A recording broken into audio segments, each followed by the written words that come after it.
Hello, everyone. Thank you so much for attending my research presentation. My name is Alvin Zafra, and I'm a fourth-year psychology major, and my faculty advisor is Dr. Kate Sweeny. Today, we'll be discussing our research on psychological experiences with gambling. So to define gambling, gambling is all about going against the odds. So literally billions of people engage in gambling activities per year, and gambling comes across a myriad of forms, ranging from casino games, gas stations, and even state lottery games. However, due to this easy access in gambling activities, it has been linked to numerous negative consequences, such as relationship problems, lack of self-care, and even financial troubles. So why do people engage in problematic gambling behaviors? Well, what past research studies found was due to deficiencies in emotion regulation abilities, poor self-control, using it as a way to escape and avoid reality, and those that engage in problematic gambling behaviors develop intensified levels of depression and anxiety, and finally, an urge to win, no matter what the cost is. So, the purpose of this study was to associate the relationship between two common emotion regulation strategies, which are cognitive reappraisal, meaning cognitively reframing a negative situation into a more positive situation, and expression suppression, which means to inhibit negative behaviors with difficulties in emotion regulation alongside our gambling behaviors and measures. To that end, we proposed two research questions. One, our tendencies to use reappraisal and suppression in regulating one's emotions associated with more gambling or different perceptions of gambling. We hypothesized that those with higher levels of cognitive reappraisal tendencies will report more gambling behaviors and will report more risky perceptions of gambling. And second, can strong emotion regulation skills help individuals better regulate their gambling behaviors or alter the perceptions of gambling?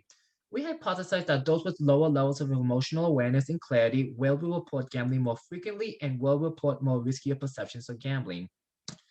So to test our hypotheses, we recruited 162 participants through the UCL psychology subject pool, and these participants were directed to an online survey that measured gambling behaviors and gambling experiences. So these are gambling measures. These gambling measures were novel to our study, meaning that we created them ourselves, and we have four of them. The first one being gambling frequency, which was measured with a single item that asked how often someone gambled.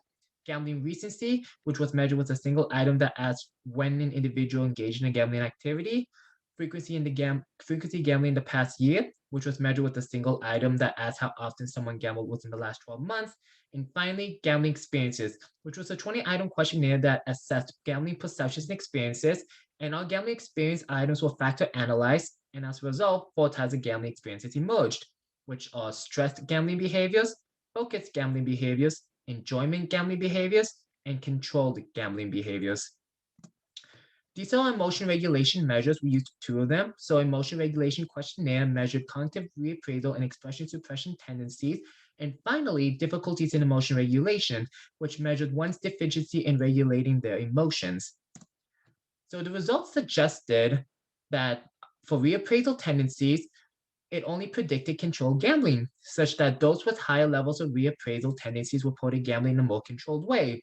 Suppression tendencies, however, did not correlate with any of our gambling measurements. As for difficulties in emotion regulation, it produced mixed results. The first one being it negatively predicted gambling frequency in the past year. And second, it positively predicted gambling behaviors that were enjoyable yet stressful, such that individuals with higher levels in difficulties in regulating their emotions reporting gambling less frequently within the last 12 months and reported gambling in a more enjoyable yet stressful way.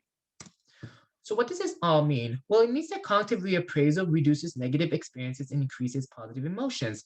This was consistent with past research findings, which suggested that those that engage in cognitive reappraisal tend to experience more positive life outcomes than those that experience like engage in expression suppression.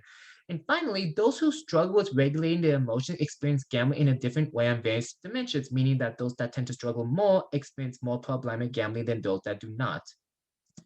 So here are the limitations we have for them. We have the limited sample population, self-report measures, participants could have misunderstood the definition of gambling, and finally, we did not differentiate between problem versus and non-problem gamblers. So to conclude, people with emotional regulation difficulties may be at risk for problem gambling. Cognitive reappraisal may provide individuals with ways to mitigate the risk of problem gambling and possible contributions towards interventions to improve emotional regulation skills. So these are my first page of reference and find the second page. Thank you everyone so much for listening and have a great day. Thank you.